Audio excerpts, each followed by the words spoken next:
Hi friends, आज आपण एक इम्पॉर्टंट टॉपिकवर बोलणार आहोत, तो म्हणजे फिटनेस. अनेक जण जिमला जातात, ते वेट्स उचलतात, वेगवेगळे डाएट प्लॅन्स फॉलो करतात आणि नंतर कालांतराने त्यांना जाणवतं की आपल्याला जो डिझायर्ड रिझल्ट होता तोच मिळालेला नाही. माझ्याकडे असे अनेक क्लायंट येऊन गेले आणि मग मी त्यांचा जो फिटनेस रेजिम डिझाईन केला, त्या फिटनेस रेजिममुळे त्यांना खूप फायदा झाला आणि तसा त्यांनी फीडबॅक पण दिला की सर, आम्ही आमची अनेक वर्ष वाया घालवली. जर आम्ही तुमच्याकडे आधीच आलो असतो तर आता म्हणजे आम्ही ती फिट लाईफ जगू शकलो असतो.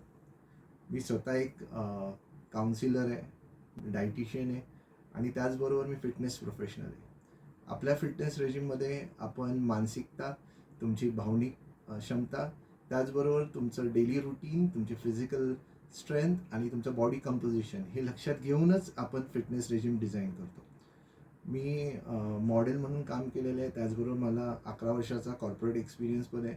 सध्या मी काम करतो कन्सल्टंट ट्रेनर आणि त्यावेळी मला जाणवतं की तुमचं फिटनेस किती इम्पॉर्टंट आहे. तुम्ही अनेक प्लॅन्स पण फॉलो केले असतील, अनेक रेजिम पण फॉलो केले असतील आणि कुठेतरी तो प्रयत्न फसल्यामुळे अनेक जणांनी ते प्रयत्नच करणं सोडून दिलेले आहे. ते प्रयत्न सोडल्यानंतर बॉडीने एक प्रकारचं फॅट गेन केलं, तुमचं वेट गेन झालं आणि आता कुठेतरी असं वाटतंय की परत आपण ते फिटनेस रेजिम चालू करावं. सो आय होप तुम्ही कधी प्रयत्न सोडू नका. तुमच्या फिटनेस रेजिमकडे परत लक्ष द्या, परत फिट व्हा.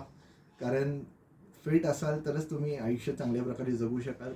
So I wish you all a very healthy and fit life. Thank you.